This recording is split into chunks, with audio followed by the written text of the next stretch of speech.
Vamos então a eles, os mitos do cérebro. Puxa, quanta coisa, eu imagino que ainda tenha tanta coisa para ser estudada e descoberta quando a gente está falando nesse assunto, mas do que já sabemos, né, ou do que vamos aprender agora nesta pauta, tenho certeza que já pode nos ajudar muito. Vamos conversar com o neurologista, Dr. Fábio Porto. Bem-vindo! Como vai, doutor? Fique à vontade, viu?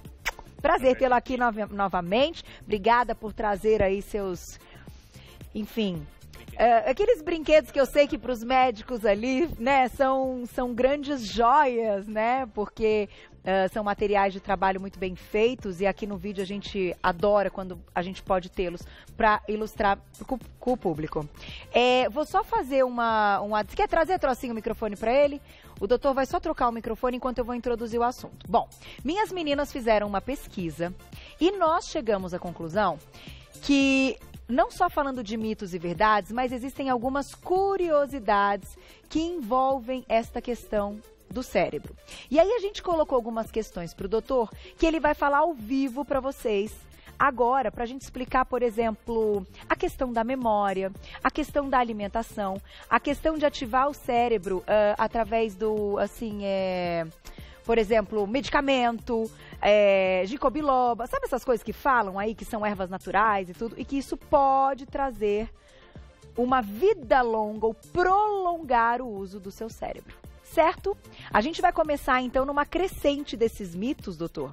E já eu vou fazer umas perguntas para o pessoal que está aqui, para ver também se a gente pode fazer uma brincadeira. O que você acha? Claro. Bem-vindo, viu? Vamos lá. Primeira na tela, então, olha lá. Mito. Achei que ficou tão bonitinho o desenho que as meninas fizeram.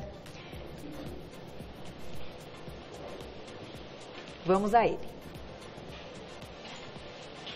Há coisas que aprendemos até os 3 anos de idade. Depois, não tem mais jeito. Muita gente fala isso. Uhum. Não aprendeu até tal faixa etária? Esquece. Eu acho que isso não é verdade. Isso é um mito. É um mito, É um né? mito. Então tem até um ditado, né? É difícil ensinar truques novos para cachorros velhos.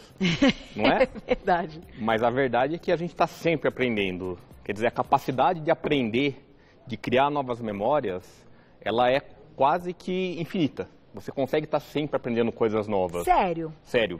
Algumas coisas, elas são mais facilmente aprendidas na infância. Uhum. Por exemplo, é a questão do sotaque. Quando você aprende um fonema, um som, Tá. se você aprender no início da vida, então nos primeiros anos, é muito mais fácil. Que interessante isso. Então, você vê quem aprende a falar inglês mais tarde, muitas vezes tem problemas com alguns fonemas, tipo o TH. Ou o japonês, quando aprende a falar português. Tem o sotaque. Então, se ele tivesse aprendido na infância, seria mais fácil.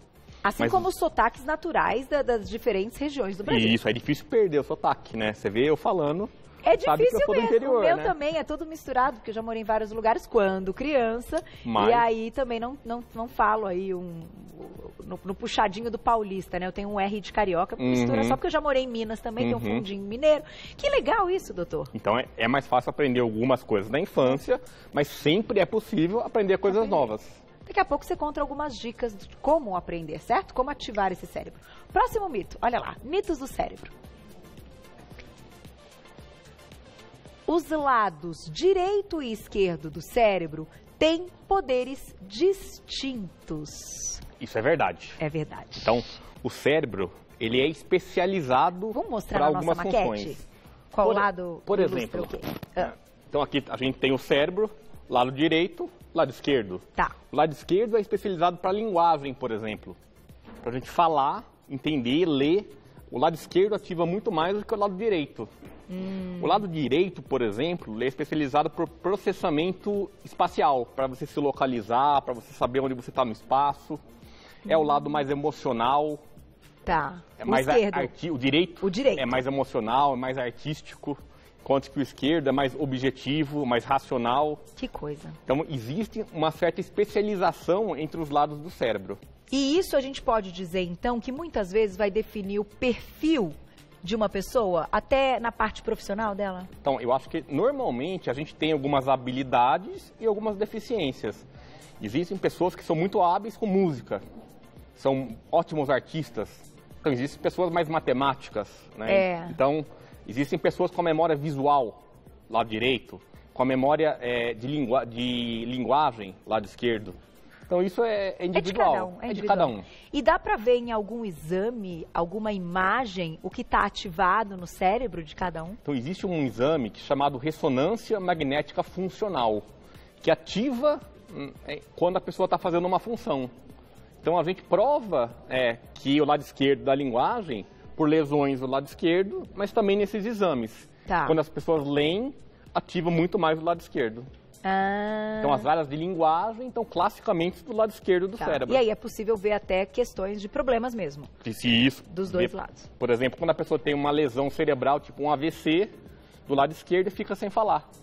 Tá. É porque a linguagem está mais do lado esquerdo. Gente, fantástico. Vamos para a próxima. Mitos do cérebro. Olha lá, mande sua perguntinha também no @VocêBonitaTV.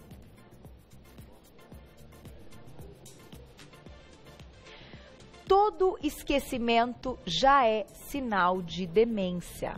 Não. Então isso é um mito. Isso é um mito, isso não é verdade. Então é normal algum grau de esquecimento, principalmente em situações de estresse, de excesso de demanda, com envelhecimento. Então o que a gente tem que ver é a intensidade do esquecimento.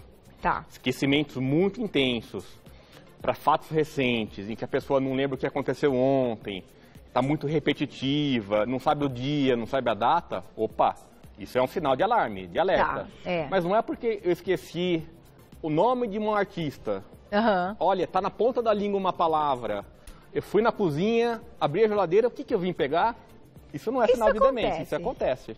E como é que a gente ativa? Eu comentei há pouco lá do Jacob Biloba, lá, que falam, né? Que é natural. Ginkgo biloba, não estava lembrando essa palavra, muito obrigada. E claramente você não está demente. Não, graças a Deus, está tudo bem, nós estamos treinando bastante. Isso. Mas pode ajudar esse lance da alimentação, de alguns nutrientes? São fundamentais mesmo? Então, eu acho que principalmente quando a gente fala em nutriente, existem alguns estudos que mostram que as pessoas que aderem à dieta do Mediterrâneo, baseada em legumes, verduras, pouca carne vermelha, eles têm menor risco de ter demência. Tá, isso é comprovado. Isso é comprovado, já tem estudos que mostram isso. Agora, muito provavelmente, além de ter uma questão de ter algum nutriente, ômega 3, eles têm menos lesões vasculares do cérebro. Porque essa dieta é bom para evitar infarto, pressão alta, controlar o diabetes.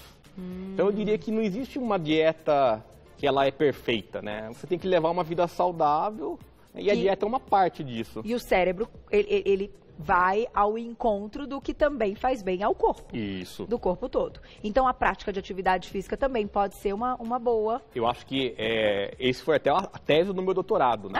O que a gente viu é que a área que reduz o metabolismo, a atividade na doença de Alzheimer, melhora quando você faz exercício físico. Puxa, então é fundamental fazer exercício físico. Amém. Né? Olha só que legal. Gente, para tudo, lembrem-se, eu sempre vou perguntar alguma coisa ligada à atividade física. Sempre vai ser a resposta. É um guia dentro de mim que eu acho que é importante para o público. Isso faz você...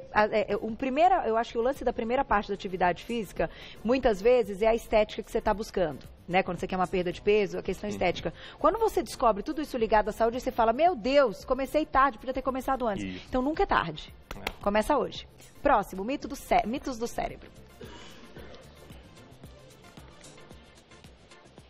O teste de QI é a única maneira de medir a inteligência de alguém.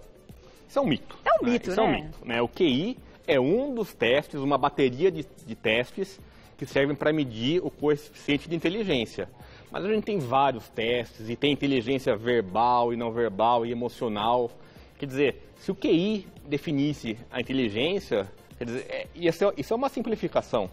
Não quer dizer, a vida é muito mais complexa do que simples teste de QI.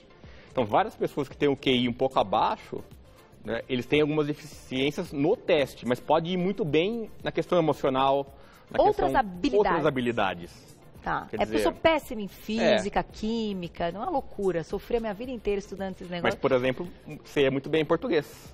Eu ia muito bem em português. Né? Então, são coisas, às vezes, dicotômicas, diferentes. Né? E a gente, né, temos que ter aí um equilíbrio. Temos que também saber nos valorizar naquilo que a gente tem a habilidade, né? E deixá-la cada vez melhor, certo? Isso. Agora é pergunta do público, né? Olha lá, quem escreveu pra gente na tela. Obrigada, Pão. Beijo. E o caso de comer uma maçã por dia para melhorar o cérebro, é verdade? Eu acho que não é esse é um mito, né? Claro, a maçã é um alimento saudável. Se você comer alimentos saudáveis, provavelmente você vai ter menos risco. Mas eu acho que não é a maçã em si. Eu acho que o cérebro é tão complexo que é muito difícil a gente achar uma solução. O remédio mágico, o alimento mágico, isso a gente não vai ter. Então é um conjunto de fatores, entre eles, comer maçã. Mas essa parte cognitiva, vamos dizer assim, de ligar as ideias, de ter um pensamento rápido, de ter um improviso. Estou te perguntando isso não só porque faz parte do meu dia a dia aqui, que a gente está ao vivo todos os dias, e eu não sei se o público já percebeu, mas eu não leio absolutamente nada das perguntas que eu estou fazendo a você e nem para outro convidado. Isso tem que estar dentro de mim, porque foi o trabalho que eu escolhi, eu preciso saber fazer isso. E isso vai entrar certamente no trabalho de muitos outros profissionais, em reuniões, em apresentações, em estratégias, em momentos assim importantes de escolha de uma empresa. Como é que a gente ativa essa parte cognitiva e ganha em rapidez, ou seja, em tomar uma decisão ou pensar em algo rápido, naquele momento? Então, talvez a função que a gente esteja falando é a função atencional. Manter a atenção, conseguir manipular as coisas online, lembrar a palavra, tomar uma solução que seja alvo dirigida. Então, isso é um conjunto de funções, né, chamadas funções executivas. São as funções que fazem a gente conseguir trabalhar em alto desempenho. Isso melhora com o quê? Com treinamento. Tá. Fazer muito, né? Fazer muito. Você melhora. Educação formal. Ter um bom sono. Boa alimentação, atividade física. Então, é um conjunto de coisas que pode fazer isso ficar mais intenso ou mais eficaz. Então, a cognição, ela pode ser manipulada, ela pode ser treinada. Olha que legal. Se você ficar fazendo sudoku, você vai ficar bom em sudoku, mas provavelmente você vai ter o raciocínio lógico e as funções executivas treinadas. Tá. Se você ficar fazendo palavra cruzada, você vai conseguir achar a palavra com muito mais facilidade. Então é uma ótima. É um ótimo treinamento. Então existem treinamentos cognitivos. Então existem métodos que você treina a sua função. Puxa, que legal. E se você está começando a perder, treinar a função é muito bom. Sem dúvida. E, gente, não tem nada melhor do que treinar, né? Para ficar bom o negócio tem que treinar. Aí, como eu digo, né, doutora, até para fechar nossa pauta, te agradeço, é sempre um prazer tê-lo aqui, adoro quando ele vem, porque é sempre divertido e cheio de informações. Eu costumo dizer o seguinte, todo mundo eu acho que tem habilidade para tudo, só que alguns vão ter mais facilidade do que outros. Quem tem mais facilidade vai sofrer menos para chegar lá. Isso. Quem tem menos facilidade vai sofrer um pouco mais, mas vai conseguir. Eu acho que esse é o ponto. Não é? Você tem que se conhecer os seus pontos fortes e as suas dificuldades e treinar isso. E botar em prática. Com certeza. Tá aí. Mitos do Cérebro, hoje mais uma vez com o Dr. Fábio Porto, que é neurologista. Quem quiser saber mais do trabalho dele, lá no Facebook, Fábio Porto. É só colocar o nome completo, Fábio Porto. E tem também... Ah, não, é só esse o seu agradecimento. No Facebook, redes sociais, então, Fábio Porto já encontra tudo. Obrigada, doutor, mais uma vez. Muito obrigado.